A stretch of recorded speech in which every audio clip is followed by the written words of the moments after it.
that for this session, but it's really because it is real, and I agree with you, and I think that I'm kind of worried because I see that instead of sort of the publishing companies that do have a solid reputation, instead of them using that and actually delivering something of quality and staying there, they tend to go towards the click segment. And I mean, that's been born. Huffington Post went there.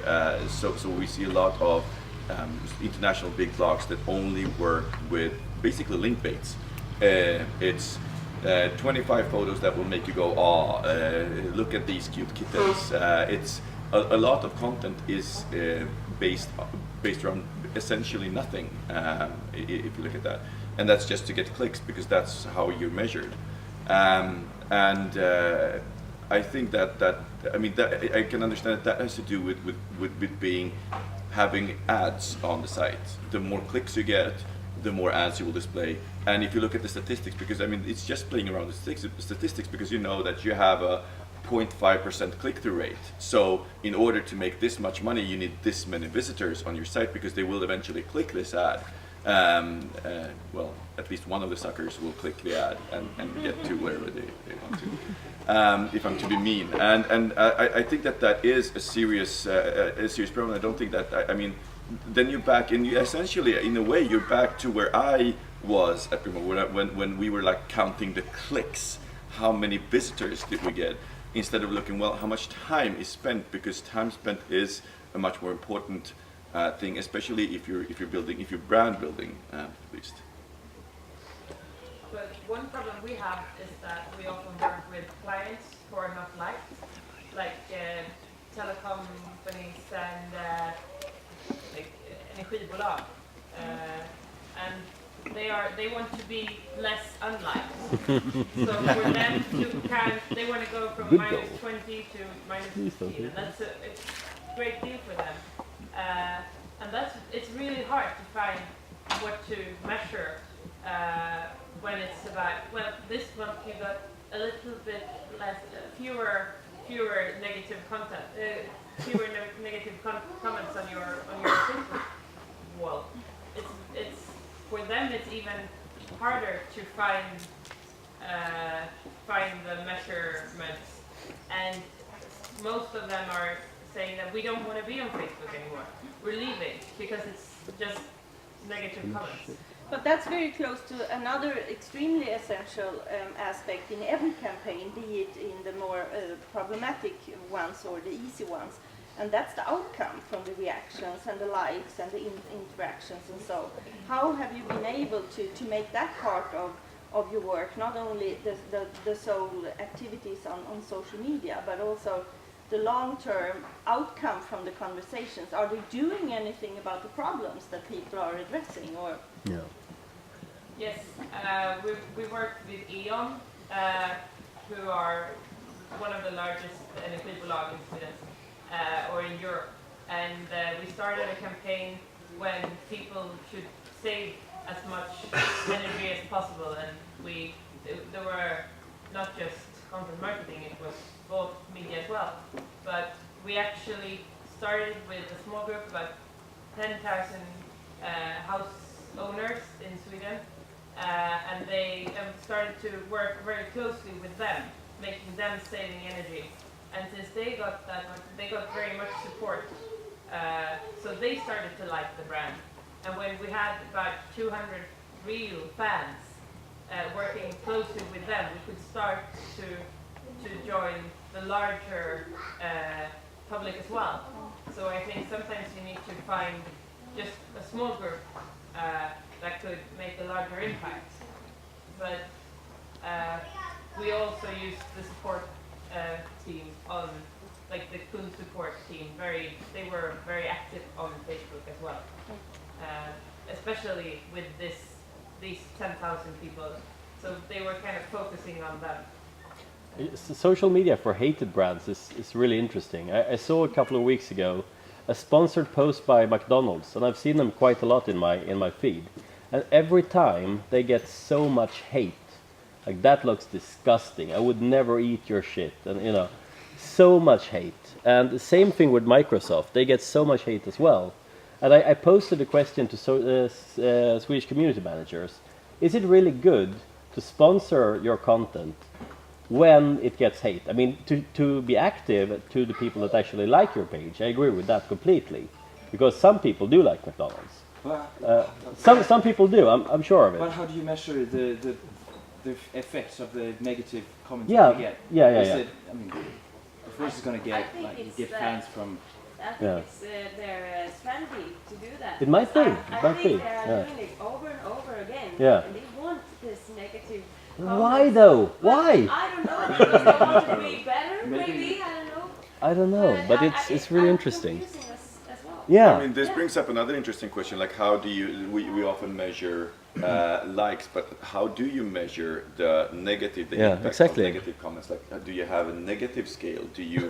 Would you, in that case, Yeah. add a negative? So a negative comment is worth -3. Yeah, Because yeah. I mean, especially when you're talking about, I had actually before I started working with Conocom, I had an image that mobile operators were really hated. And it's easy to get that image if you just look at the channels that that you operate in, because that's where people come when they're frustrated. Yeah, yeah. But if you start listening to the actual conversation, if you start looking at the broader picture, and not really, because when people are going to, for example, Telia's page, they're saying, well, your stupid service doesn't work, I hate you, and you did this and you did that. So they're extremes. You either hate them or you love them, and most of the time you hate them when you go there. But all the other comments that you just do offhand on Twitter or on Facebook or on your blog that isn't really addressed to you, but more to general public. Yeah. That's interesting, and I mean that's one of the things that we actually try to do, to listen to this, to take the conversation around a brand and the brand's industry, and looking at what are people actually saying. But that actually requires, I mean, there is no automation in that. Sentiment is at best lousy if you do it automatically, because the computers do not understand language, and they will not understand language for a foreseeable future, at least not to that extent that's needed. So you need a person that actually classifies everything, that looks at each tweet and says, this was positive, this was negative, or this was neutral.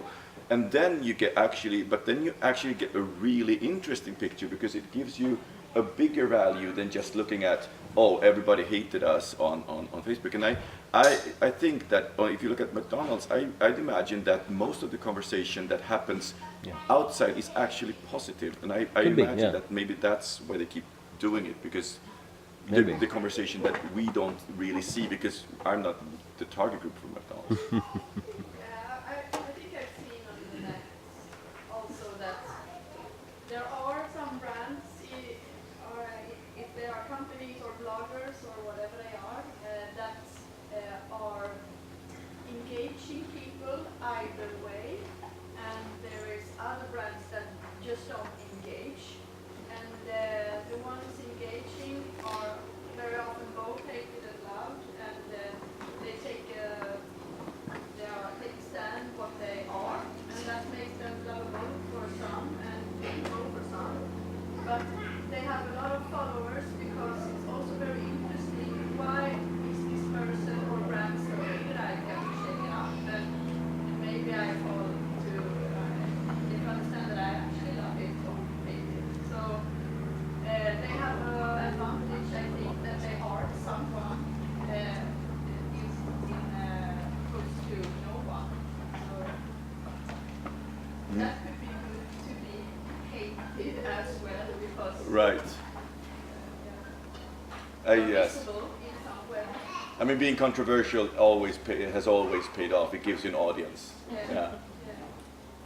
But I think one of the hardest things with content marketing is also that the hated brands can create great content, and they will still get negative comments. So if you start to measure your negative comments, even though the content is brilliant and reaching out, it's very hard to actually get the true, well, how the campaign is going is it's not measurable in negative comments or positive comments, because like McDonald's, when you post, people get reminded of that you have ugly hamburgers, and then post it, even though it's actually content about something totally different. So I think that's a hard thing when you're trying to find new ways of measuring. And you need to be very patient and quite brave to actually pull it off.